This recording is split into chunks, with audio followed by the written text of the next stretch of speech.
प्रभाग क्रमांक 6 मधील महाविकास आघाडी काँग्रेस आय पक्षाचे पुरस्कृत उमेदवार मंगल अभिमन्यू बंगाळे यांच्या प्रचारार्थ शेटे वस्ती परिसरात खासदार प्रणिती शिंदे यांच्या उपस्थितीत कॉर्नर सभेचे आयोजन करण्यात आले होते। या सभेत खासदार प्रणिती शिंदे यांनी माजी केंद्रीय गृहमंत्री सुशीलकुमार शिंदे यांच्या नेतृत्वाचा उल्लेख करत मतदारांना संबोधित केले।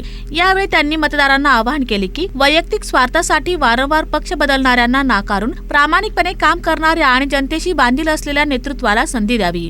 प्रभागाचा सर्वांगीण विकास, मूलभूत नागरी सुविधा तसेच नागरिकांच्या हक्कांचे रक्षण करण्यासाठी काँग्रेस व महाविकास आघाडी सक्षम असल्याचे त्यांनी सांगितले। मंगलाताई बंगाळे यांच्या प्रचारासाठी मी इथे आले आहे आणि तुम्हाला माहिती आहे की महापालिका निवडणूक लागली।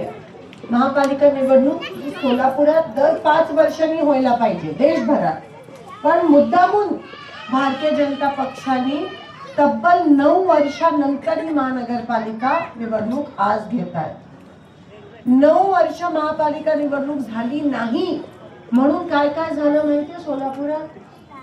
तुम्हाला वेळेवर पाणी मिळालं नाही, तुम्हाला 5 दिवसाआड पाणी मिळतं आणि हा फरक आहे त्यांच्यामध्ये आणि आमच्यामध्ये। आम्हाला आधी माहिती असतं तर रॉकीची आई आज काँग्रेसच्या चिन्हावर लढली असते,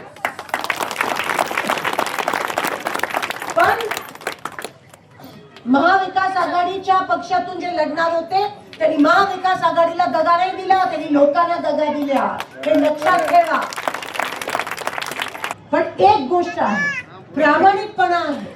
तुमच्या सुखदुःखात आमच्या शेवटच्या श्वासापर्यंत तुमच्या सेवेसाठी आम्ही आहोत, हे आहे आमच्या तुमच्याकडे आणि ते महत्त्वाचं। त्यामुळे येत्या निवडणुकीत महाविकास आघाडीच्या उमेदवाराला मोठ्या मताधिक्याने विजय करण्याचे आवाहन त्यांनी केले। यावेळी रॉकी बंगाळे यांच्यासह महाविकास आघाडीचे पदाधिकारी, कार्यकर्ते मोठ्या संख्येने उपस्थित होते। तसेच हौसे वस्ती शेटेनगर परिसरातील नागरिकांनी मोठ्या संख्येने सभेला उपस्थिती लावली होती।